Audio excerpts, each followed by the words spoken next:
Going to go over the same information just as for reference, and then inject or provide new stuff. Just before 6 o'clock, responded to a fire here in the building, smoke coming from an apartment below, one on the 8th floor. We arrived to find a fire in a 7th floor apartment.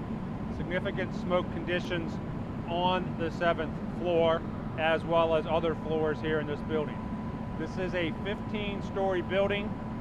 It's 14 stories of occupancy with roughly 32 apartments per floor.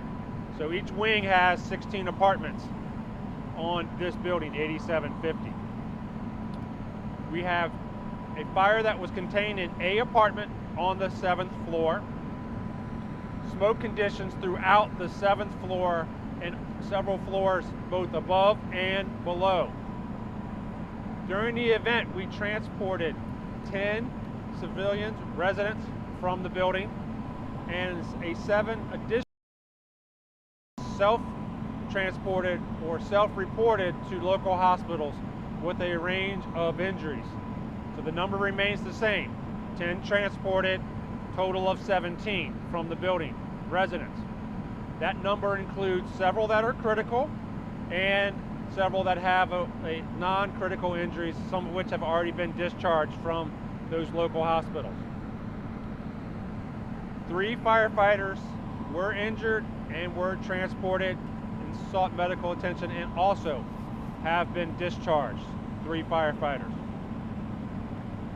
The building is going through that reoccupancy stage in a few minutes ago, and as we speak, Office of Emergency Management is engaging with the property managers and the residents, escorting them back in the building, allowing them back inside the building to their units to get key and essential items.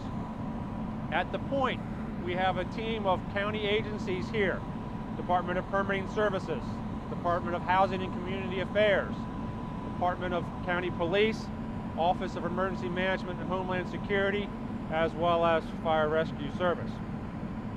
The operations here remain to investigate the fire and determine what started this fire, reoccupy the structure with the occupants to the areas by which they can, and then assist those that are going to be displaced.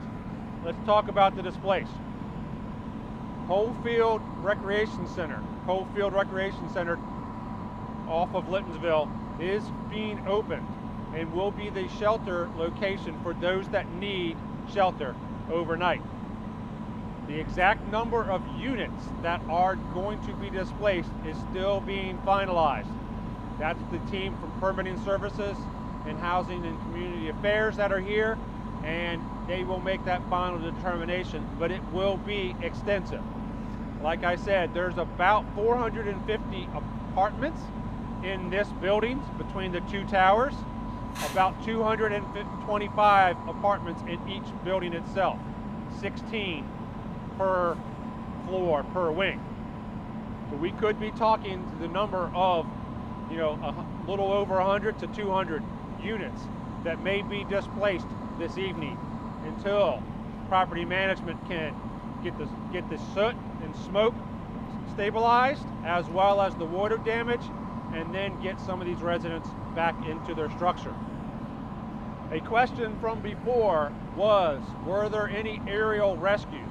Were there any occupants taken out of the building by the fire department aerials during the initial minutes of this incident?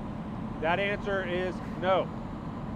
Multiple fire department aerials were placed to the building, some of which made access to that 7th floor, some of which came up just a bit short to the 7th floor. There were no residents taken out of the building over the ladders, over the aerials, and down to the street. As outlined earlier, we had residents on multiple floors that were residents on multiple floors that could not get out of their unit based upon the smoke condition, and they were told to shelter in place, shelter outside on their balcony, and if they did not have a balcony, close the doors in the unit, in the hallway, and stay near the outside window. additional question from earlier was about the fire alarm system in this building. Fire alarm system is a combination of manual pull stations and smoke alarms in the elevator lobby that are tied to a central alarm system and a central monitoring service. As I outlined, we received a 911 call from an occupant on the 8th floor reporting heavy smoke coming from a unit below his. That was our first indication, was a 911. That was our first indication, a 911 call from an occupant on the 8th floor advising us of the troubles here. Cofield. I want to outline Also, there was a question posed pertaining to an explosion or information about an explosion and that.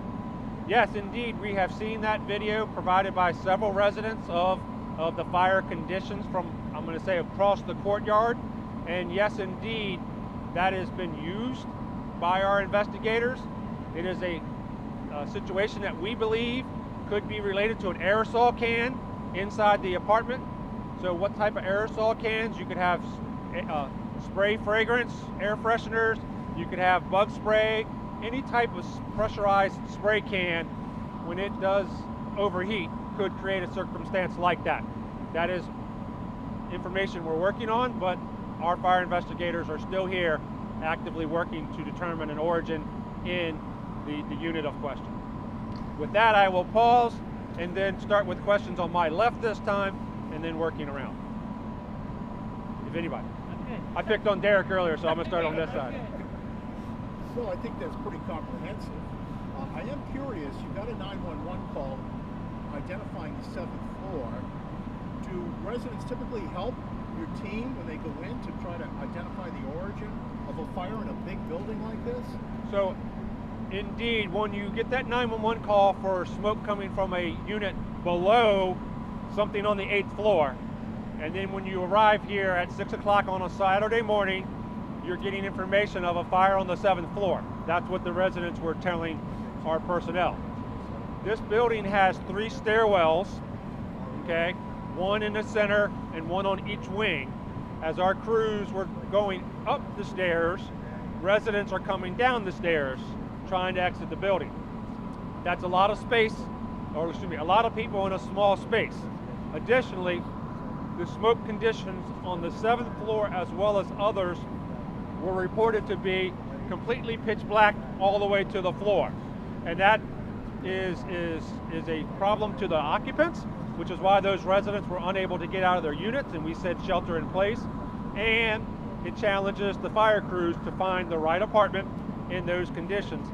And we had residents exiting at the same time fire crews were trying to go down the hallway to get to the fire department. So great work done by all of the folks here today. It was a little over a third alarm of resources here, which again was about 120 or so folks from Montgomery and Prince George's County here.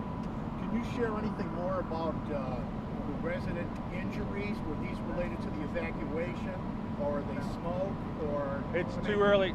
Sorry. Is there anything you can tell us about how these people were hurt in the fire? It's too early to be able to delineate all 17 on their injuries. And again, it was a wide range from critical to non-life threatening. Again, already some of which have been reported to me as discharged from area hospitals. How about rescues? Were there a number of rescues from apartments? There were several. There were several residents that were located by fire rescue personnel and removed or rescued from the building by fire rescue personnel, but that exact number I don't have at the moment. Chief, I'm sorry, I know I missed my turn, but how long did it take you guys to put the blaze out? The fire was extinguished in a reasonable period of time. Exactly, I can't say. Okay. Probably in the 20 to 30 minute mark, Okay. based upon my listening to the radio this morning. But quickly, but the building was already, you know, a significant challenge to us. Chief, just a two-part question. How extensive was the damage in there? And if you would just talk about the smoke, how challenging, I think you mentioned it a little bit. Right. I just want to ask you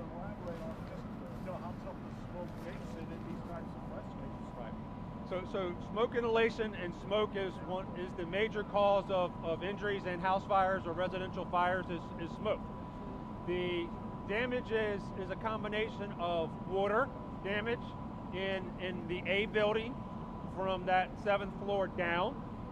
The smoke damage is across the buildings. As you see behind me, the building A and B are attached by kind of like these sky bridges that are part of the central stairwell. Smoke transferred from building A across those bridges laterally to the building B area. So we have occupants that we believe will be displaced in both building A and B solely from smoke damage and the conditions there. Water was confined to just building A, the vertical stacks of building A.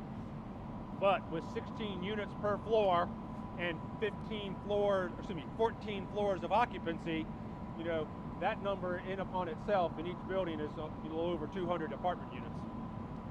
Chief, what can you tell us about the investigation? What are they doing now to determine the cause, and how soon do you think you might understand what happened here? So we call it dig the fire. We're combing through the debris, the actual ashes, embers, and all the debris in the building, digging through those materials to find anything that would point to an origin component, and then the cause of the fire. So that is ongoing. We have interviewed people from inside the building. That information is combined with the investigators, as well as the videos as we've talked about, as well as interviews of people who are witnesses, and all of that combines together. We should be done here shortly with the investigative activity, and the building will then be turned over to property management in conjunction with permitting services and housing and community affairs. What do you think you might have a preliminary call? Don't have that information at this time. Samples can be collected, samples can be taken out for testing to determine if there's anything, you know, in those samples to lead us to an origin point. Chief, which center did you say? Coalfield, C-O-L-E-F-I-E-L-D, off of Littonsville Road. How about sprinklers? Were sprinklers activated? Was the building properly equipped? So the building is protected by a sprinkler system in the garage levels and not in the residential components. So there are no residential sprinklers, there are no sprinklers in the hallways or the common spaces or the individual units here inside this building. The sprinklers were not needed, the sprinklers were not in an area of use for this incident. They're only in the 4 levels of parking garage. Is that code now that they have residential buildings like this have to be equipped? Does that predate code? This building is appropriate to the code at the time it was constructed. Okay, so there's a number, roughly 80 buildings in Montgomery County that are multi-story residentials that are not sprinkler equipped. That are not equipped with residential sprinklers. Okay, You so said there are 80 that are it's about 80. The number updates because people go through and do retrofits. And that was the case here. this building does not have sprinklers in the residential units. Okay? Thank you very much, everybody. Would you expect any more updates throughout the day? Not an update here today. We'll probably put out either Pete's information or the such. Pete's going to fill you in. Yeah. As information comes available, which I suspect it might, as far as cause, origin, and other information, I'll be putting that out as appropriate. But nothing planned as far as the involvement with the chief anymore.